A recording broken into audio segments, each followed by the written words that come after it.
नमस्कार दोस्तों, trade warriors के इस एपिसोड में आपका स्वागत है। आज हम लोग डिस्कस करने जा रहे हैं एक रेगुलर इनकम ऑप्शंस स्ट्रेटजी।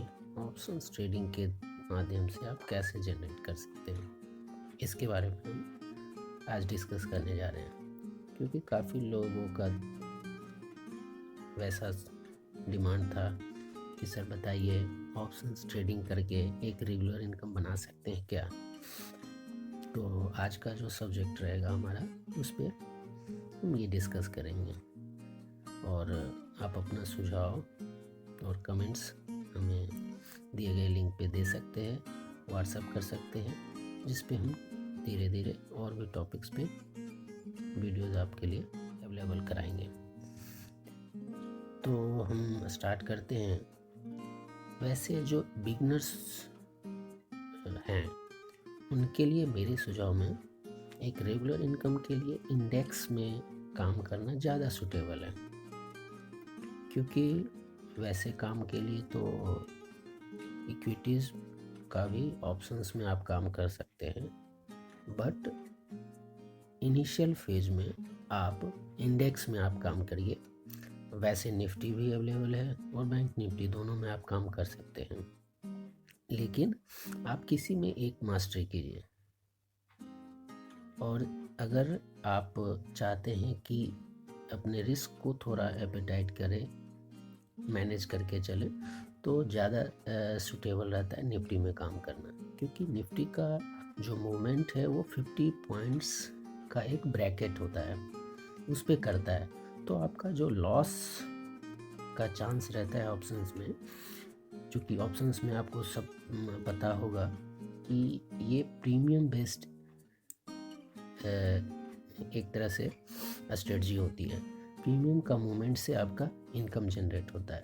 तो आज हम लोग इनमें से निफ्टी के बारे में बात करेंगे कि हम निफ्टी में कैसे काम कर सकते हैं ना।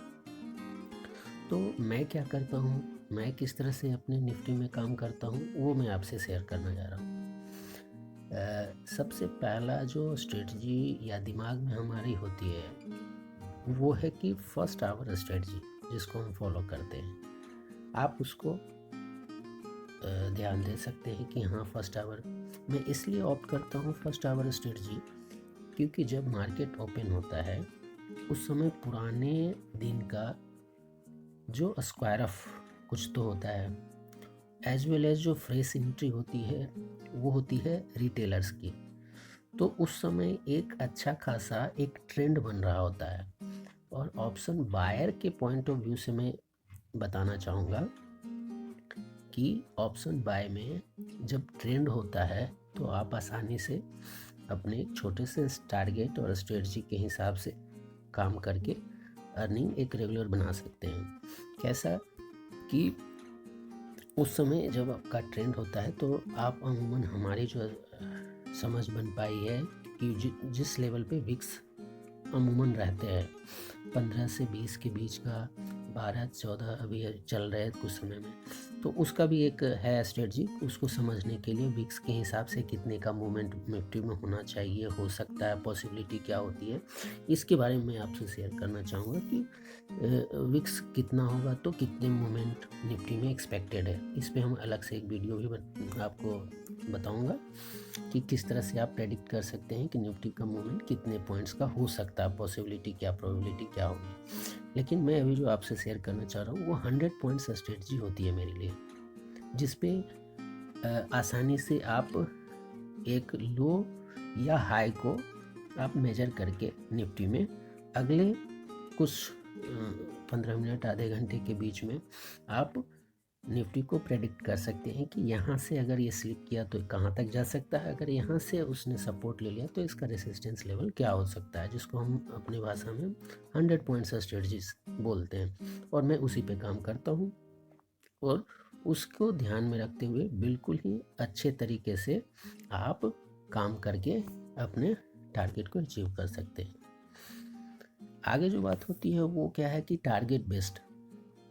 मैं अपने स्ट्रेटजी में क्या शेयर करता हूँ कि आप जो भी कैपिटल पे काम कर रहे हैं, ट्रेड लेना पसंद करते हैं, उसको उसका 2 to 5% ROCD। आपको अगर पता है तो अच्छी बात है, मैं बता देना चाहता हूँ, रिटर्न ऑन कैपिटल डिप्लॉय।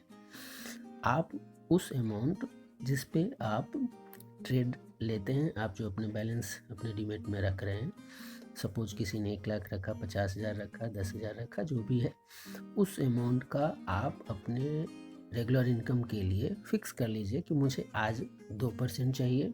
आज क्या मतलब, एक रूटीन में बना लीजिए कि 2 से 5% हम टारगेट रखेंगे। 50,000 है तो 1,000 हो गया 2%, 5% 2,500 रुपया हो गया। तो आप 1,000-2,000 का जो आप टारगेट होता है उसके हिसाब से, अमूमन जब आप इस टारगेट को रखते हैं तो उससे ज़्यादा ही हो जाता है, कभी 8% 10% भी हो सकता है। लेकिन अगर आप मिनिमम 2% का टारगेट रखते हैं तो बहुत ही आसानी से अचीवेबल है।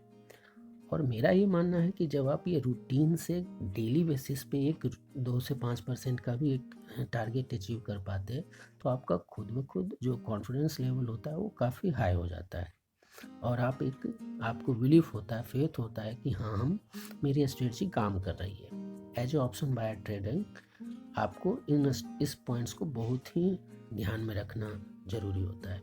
मैं आगे अपनी एक सीरीज़ बनाऊंगा, और कुछ बिगनर्स का सुझाव भी है, रिक्वेस्ट है कि मैं उनके लिए कुछ कोर्स वगैरह तैयार करूं, उस पर भी मैं काम कर रहा हूं। उसको मैं आगे चल के आपको बताऊंगा, उसके बारे में आप लोग को कुछ डिस्क्लोजर भी दूंगा कि हाँ, क्या ज़रूरत है और कैसे आप उसका लाभ ले सकेंगे। तो जो आप 2 से 5% वाली जो स्ट्रेटजी है उसके हिसाब से काम कर सकते हैं। इसके बाद एक और अहम चीज़ जो होती है वो है कि try to fix your quantity at least for 1 week और 10 days ऑल्सो। इससे क्या होगा कि आप अपने क्वांटिटी को संयमित रूप से उसी पे काम करेंगे। अमूमन लोगों को लॉस होने का चांसेस इसलिए भी हो जाता है कि वो अपनी क्वांटिटी को डिसाइड नहीं कर पाते हैं कि मुझे कितनी क्वांटिटी में काम करनी है। कभी कुछ ये हो गया, वेडनेसडे थर्सडे एक्सपायरी वाले दिन बहुत ज़्यादा क्वांटिटी में लोग यूज करने शुरू कर देते हैं। पता चला आपने 2-4-5 दिन का अच्छा सा रिटर्न्स भी जनरेट किया और थर्सडे को सब चला गया। तो थर्सडे स्पेसिफिक क्या करनी चाहिए, इस पे भी अलग से एक टॉपिक होगी, उस पर हम डिस्कस करेंगे आगे के सीरीज़ में। तो इसीलिए मेरा ऐसा मानना है कि आप अपने क्वांटिटी को बराबर करके रखें, चाहे मंडे हो या थर्सडे हो। हर दिन के लिए थोड़ी बहुत क्वांटिटी आप 19-20 कर सकते हैं, बट एज ए रूटीन आपको अगले लेवल में जाने के लिए, जब आपका अभ्यास हो जाता है, आपका फुल कॉन्फिडेंट हो जाता है उस क्वांटिटी पे काम करने पे, तो ग्रेजुअली धीरे धीरे आप उस क्वांटिटी को 100 क्वांटिटी आप बढ़ा दीजिए, कोई दिक्कत नहीं है। आपकी जो इनकम है वो धीरे धीरे ग्रेजुअली बढ़ती जाएगी। ठीक है, अब आगे हम एक और चीज़ जो हम आपसे शेयर करना चाहेंगे कि इसमें प्राइस मूवमेंट कैसे होता है, कितनी क्वांटिटी कितने प्राइस का प्रीमियम चेंज होता है निफ्टी के कितने मूवमेंट पे, ये भी आगे का एक टॉपिक है जो मैं आपसे शेयर करूँगा। ये सारे चीज़ मैं आगे के लिए भी बताना चाहूँगा। अभी जो हमने 2-5 चीज़ें बताए उस पर आप फोकस होकर के काम कर सकते हैं। ठीक है, उसके बाद अलावा क्या है कि एक अपने नंबर ऑफ ट्रेड, ये भी एक महत्वपूर्ण पॉइंट्स है कि मुझे कितने, पता चला कुछ लोग क्या करते हैं, सुबह दुकान खुला और तब से अपने लगे हुए हैं, 9 बजे 9:15 बजे मार्केट खुलते ही बेहिचक तुरंत में कूद जाते हैं मार्केट में। नहीं, आपको ट्रेंड को पहचानने तक वेट करना है। ठीक है, अमूमन पैसे वहीं पे चले जाते हैं लोगों के, खास करके बिगनर्स का दिक्कत यही है कि जंप कर जाते हैं मार्केट्स में खुलते हैं। आपको कम से कम 9, 20, 25, 30 तक तो वेट करना ही चाहिए। ठीक है, आपको वेट कीजिए कि ट्रेंड आपको समझ में आ जाए। इस पे भी हम बहुत विस्तार से चर्चा करेंगे कि आपको कैसे काम करना है, किस तरह से करना है। ये कुछ पॉइंट्स मैं आपसे शेयर कर रहा हूँ आज कि इन चीज़ों का हम विशेष रूप से ध्यान रखते हैं जो हमने सब्जेक्ट में पहले भी बताया कि रेगुलर इनकम के लिए। तो ये जो 5-7 पॉइंट्स जिस पे हमने डिस्कस किया, इसको और भी विस्तार से जानने के लिए आप हमारे कमेंट बॉक्स में कुछ अपने सुझाव दे सकते हैं। इसके अलावा अगली सीरीज़ जो हम बनाएंगे, अगली जो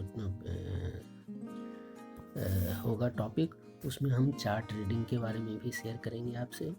ऑप्शंस चेन क्या होता है, उसको हम कैसे स्टडी करते हैं उसके बारे में, स्ट्राइक का सिलेक्शन कौन सा करना चाहिए इसके बारे में भी, और टारगेट अचीवमेंट स्ट्रेटजी। ये 3-4 चीज़ें हैं जिस पे मैं आपको अगले सीरीज में बताऊंगा। ठीक है, और आज के टॉपिक्स में इतना ही रखते हैं। अगले सीरीज, अगली जो टॉपिक बनाएंगे, अगला एपिसोड, उसमें हम और भी कुछ विस्तार से चर्चा करेंगे। ज़्यादा बड़ी वीडियो ना हो, इसके लिए मैं यहीं पे क्लोज करना चाहूँगा। ठीक है, लास्ट में मैं आपसे यही शेयर करूँगा कि आप अपने सुझाव और टॉपिक्स और क्या सीखना चाहते हैं और किस पे मैं अगला वीडियो बनाऊँ, ये आप अपने कमेंट बॉक्स में दे सकते हैं। चलिए, आज का एपिसोड यहीं पे ख़त्म करते हैं, ट्रेड वॉरियर्स के नाम से। Thank you.